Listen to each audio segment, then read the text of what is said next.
I know I'm not supposed to say this out loud, but I honestly dread family gatherings more than root canals. My name's Claire Whitman. I'm 36, I live in Denver, and I've spent the last 12 years building a solid career as a lead engineer at a medical tech firm. I make good money, I bought my own house, and last month I was honored with a National Innovation Award.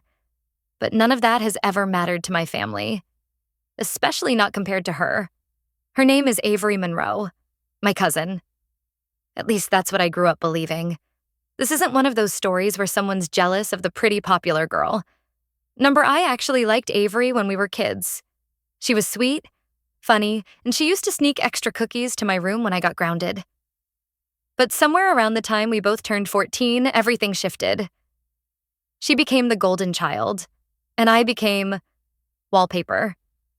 Every Thanksgiving, Christmas, wedding, funeral, whatever the occasion, Avery was center stage.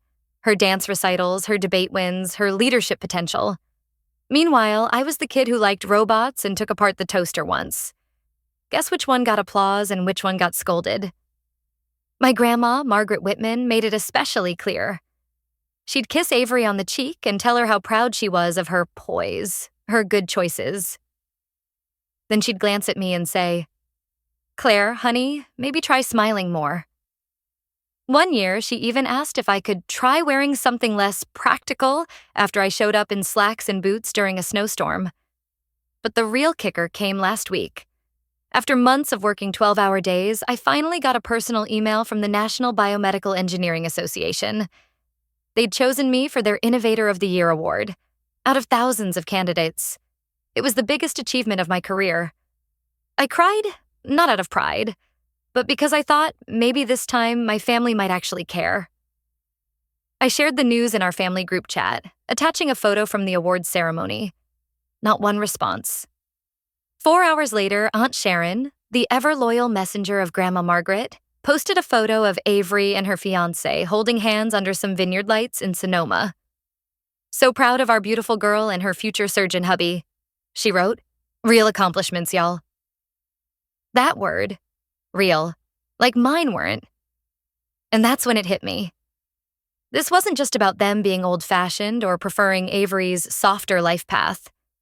This was about something else. Something I couldn't name yet, but my gut told me it had been festering for decades. Later that night, I got a message from my mom. Just a short, strange text. "I need to tell you something about Avery. Call me when you're alone." The tone chilled me more than I want to admit. My mom's always been quiet, a little withdrawn when it comes to family drama. For her to reach out like that, especially after years of silence whenever I complained about how I was treated, it meant something. Something big. So I called. She didn't answer, but she texted back 10 minutes later. "It's not something I want to say over the phone. Can we meet for lunch tomorrow?" I barely slept that night. My mind kept cycling through old memories of Christmas mornings where Avery got the sparkly jewelry box and I got socks, of how Grandma never once framed any of my graduation photos, of how my dad never defended me when relatives joked I was too intense, and most of all, of Avery. Sweet, perfect Avery, who'd never once looked uncomfortable being the family's favorite, who never asked why I was left out. I showed up to lunch the next day already feeling sick.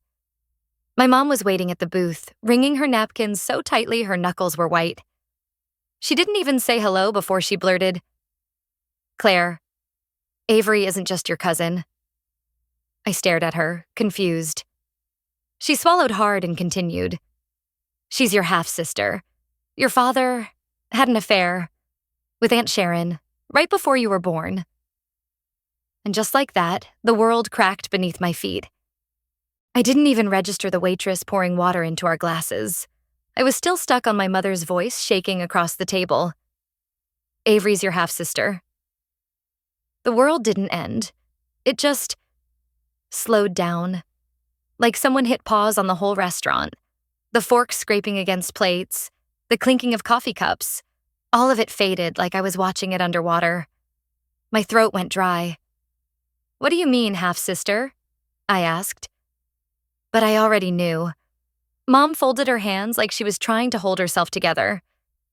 Your dad and Sharon, it was a mistake. One night, we'd been having problems and you stayed? I cut in. I didn't even mean to raise my voice, but the sound came out like a slap. You found out he slept with your sister and got her pregnant, and you stayed? Her eyes filled. Claire, please. I wasn't ready for soft explanations, not when my whole identity had just imploded in a booth at a Chili's. They made me share bunk beds with her at Grandma's. I whispered, more to myself than her. They called us the girls, like we were just cousins, like none of this mattered. It wasn't supposed to come out, she said.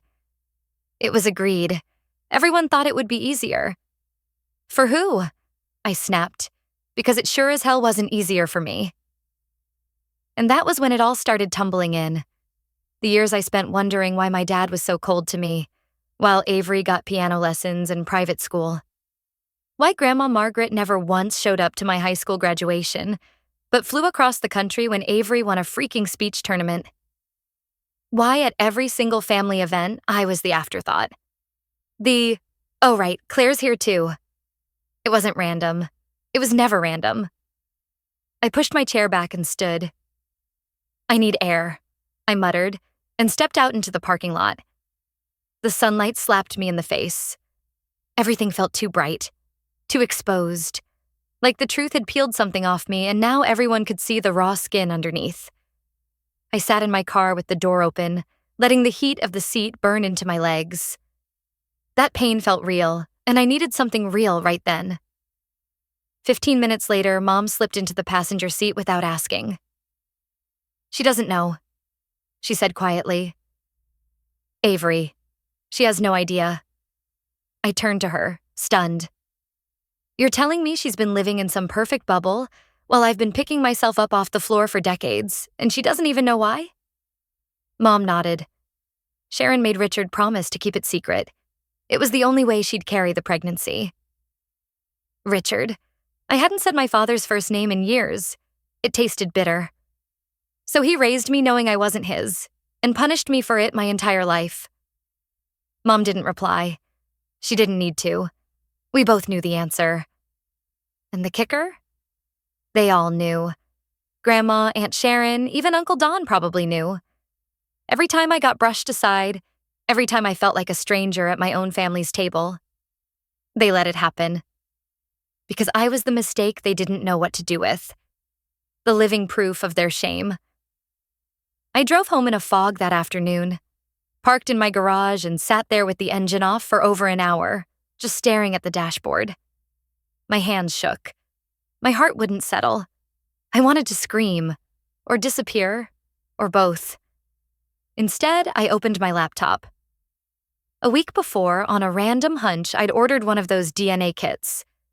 I'd been curious after seeing a video online about hidden family secrets. Funny how your gut knows things before your brain can admit them. It arrived that night. I didn't hesitate. I spit in the tube like my whole life depended on it. And maybe it did. I clicked submit on the profile. Then I opened another browser tab and ordered another test, this time shipped to a friend's address. The next morning, I stopped by Aunt Sharon's house under the excuse of dropping off a late birthday gift. I used the bathroom, grabbed Avery's hairbrush while no one was looking. If she was my sister, I needed more than Mom's tearful confession. I needed proof. Hard proof. Something I could hold. And maybe, if I was being honest, something I could use. Because suddenly the idea of sitting quietly in the back row at Avery's picture-perfect engagement party felt impossible. I wasn't going to stay in the shadows anymore. I knew showing up to Avery Monroe's engagement party was a mistake. I knew it the second I pulled into the circular driveway of Sharon's estate and saw valet parking and a damn champagne cart in the front yard. But I wasn't going to hide. Not this time. I'd spent too many years shrinking myself so other people could stay comfortable. Years pretending I didn't notice the way Grandma's eyes lit up when Avery entered a room, or how my father's praise always stopped short of anything that could be called affection. Now I knew why. And it wasn't just petty favoritism. It was guilt. Buried, bottled, boiling. I wore a black silk dress that hugged in the right places. Nothing flashy. But I wasn't here to disappear. And in my purse, a velvet box. Inside, the antique gold watch that used to belong to my grandfather, a man I loved more than any of the hypocrites who'd be sipping cocktails under fairy lights tonight. The watch had been gifted to my dad before I was born. Then to me, after Grandpa died. It wasn't worth a fortune, but it was one of the few things that ever made me feel chosen by someone in this family. Until now. I walked in smiling, like I had nothing to prove. The place looked like something out of a bridal magazine. White roses, gold accents, monogram napkins that said A+C. Christian was Avery's fiancé. Some heart surgeon with perfect teeth and an even more perfect LinkedIn. Naturally. People greeted me with that fake warmth reserved for relatives you don't really know but can't be rude to. My own father gave me a half hug with a hand that barely touched my back. "Didn't expect you to make it, Claire," he said, already scanning the room behind me. "I'm full of surprises," I said flatly. When Avery came out, she looked like something airbrushed. Pale blue dress, soft curls, the whole Pinterest core aesthetic. She squealed and hugged me like we'd been best friends since kindergarten. Maybe she did love me in her own clueless way. Maybe. We did the photo ops, the toasts, the family jokes that were never funny the first 100 times. I waited. Then, when gifts were being opened in front of everyone, I made my move. I handed her the velvet box. "Thought this might mean something," I said. She opened it. The entire room leaned in. And there it was. Grandpa's watch, gleaming under the chandelier light. Avery gasped. "Claire, this is his watch, right? The one he wore every Sunday?" I nodded. "Yeah, it's been with me since he passed. Figured it belonged with someone who was truly part of his legacy." She teared up. The room clapped. Someone actually clapped. I could feel the tide turning. Just for a second. Then she said, "I always thought this was meant for me anyway." And I swear to God, I felt the oxygen leave the room. I blinked. "Excuse me?" She smiled at me like I was being silly. "Well, you know. Grandma always said Grandpa intended to pass it down through the Monroe side, because it was older than the Whitman name or whatever. Aunt Linda said you probably just held on to it by accident." By accident. I stood there, heart pounding, while the applause melted into awkward silence. And then, because of course, Grandma stepped forward, placed a wrinkled hand on Avery's shoulder. It always was meant for her. That's why it fits her wrist so well. Like that meant something. Like a snug clasp erased a lifetime of neglect. I couldn't move. Everyone else did. The moment passed. The music returned. More champagne poured. More chatter resumed. But inside me, something cracked open. Something cold and ancient and sharp. Because that's when I knew they didn't just erase me. They'd rewritten the script years ago. In their version, I was never supposed to matter. Not really. Later that night, I stepped outside for air. I ended up walking around the back of the house where the lights didn't reach. That's when I heard voices. Low, urgent, familiar. I crept closer. It was my father and Grandma, talking in hushed tones like criminals. "She's getting too close," he said. Grandma's voice was tight. "She knows. That look, she knows something." "She doesn't have proof," he muttered. "Not yet." I froze. Proof of what? That was the moment I knew something bigger was being hidden. Something I hadn't uncovered yet. The test results were still processing, but they weren't enough. Not anymore. They had erased me once. Now I was going to write myself back in. That night, I couldn't sleep. I lay in bed staring at the ceiling fan spin like it might rewind the last 48 hours. My mind kept looping one line from Grandma, over and over. It always was meant for her. But I wasn't angry anymore. I was focused. They'd written me out of the family narrative like I was some editing mistake. An extra they couldn't crop out but refused to acknowledge. Now I understood why. I was the truth. Walking, breathing evidence of a betrayal they'd worked over time to bury. And the more I thought about it, the more I realized if they were that desperate to erase me, it meant they were scared. And fear? Fear is leverage. The next morning, I drove to a friend's office, a lawyer who owed me a favor from way back. Her name's Jessica, sharp as hell and allergic to bullshit. I handed her the DNA reports, one from me, one from Avery's hairbrush. She read them once, then again. "Claire," she said, tapping the envelope, "this isn't just messy. It's nuclear." I nodded. "I know, I don't want to burn everything down, but I'm done being invisible." She leaned back. "You don't need to. All you have to do is show up with the match reports and let them know, gently, that you're revisiting the inheritance documents. Ask for access to any trusts, assets, anything split along bloodlines. It'll rattle them. And if they push back?" Her smile was sharp. "Then we stop being gentle." The invitation to Avery's wedding shower came the next week. Hand-delivered, white embossed envelope, a note in Grandma's handwriting. "Looking forward to seeing you in a better mood." Cute. I showed up exactly on time.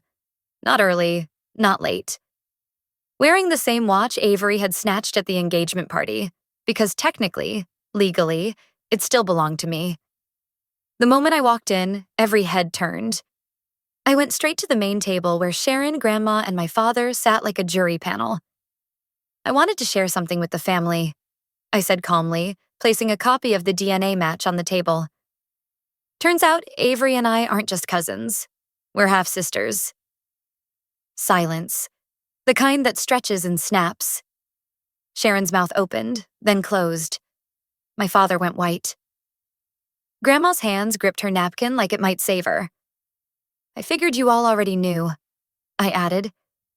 "But now that it's confirmed, I think it's time we revisit some things, like why my name was left off the family trust, and why Grandpa's watch willed to me was handed off without a second thought." Grandma tried to speak first.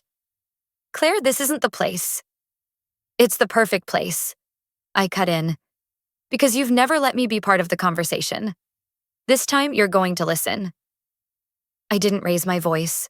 I didn't need to. Every eye in that room was on me, and for once, not because I was the sideshow. My dad stood suddenly, muttering something about needing air, but I wasn't done. I looked straight at Avery, who hadn't said a word. Her expression was unreadable. Hurt? Shock? Guilt? "I don't blame you," I said, quieter now. "You didn't know.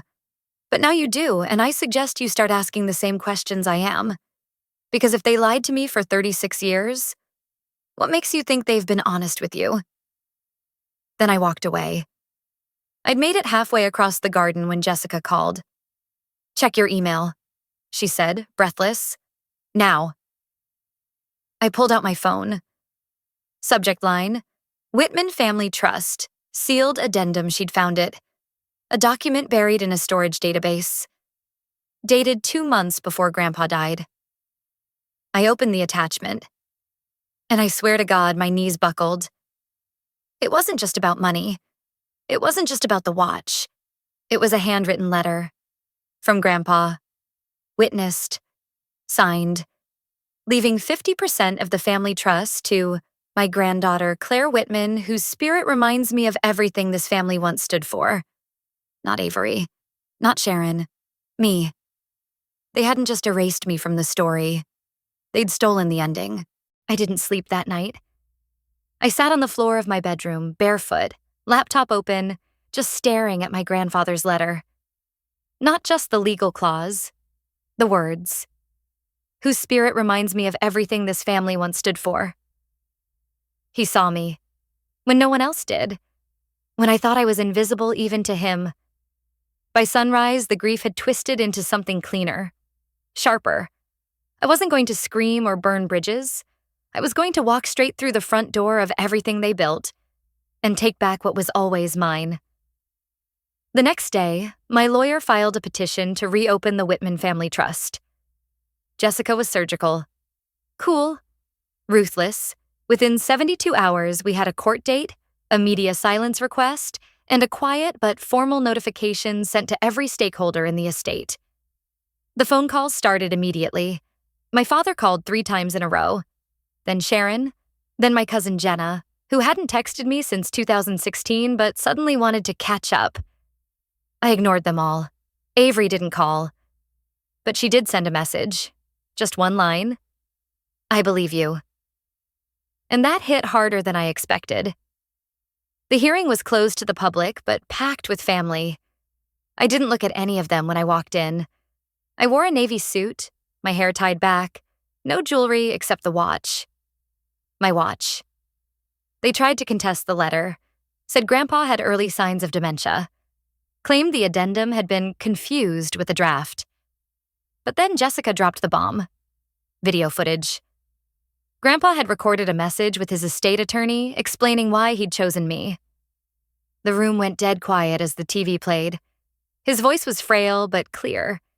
He talked about integrity, about how a family needs truth-tellers, not just legacy bearers. And then he said my name, full name. "I want Claire Whitman to know. I've seen the way they treat her. That's not the kind of family I want remembered." I didn't cry. I clenched my jaw so tight it clicked, but I didn't cry.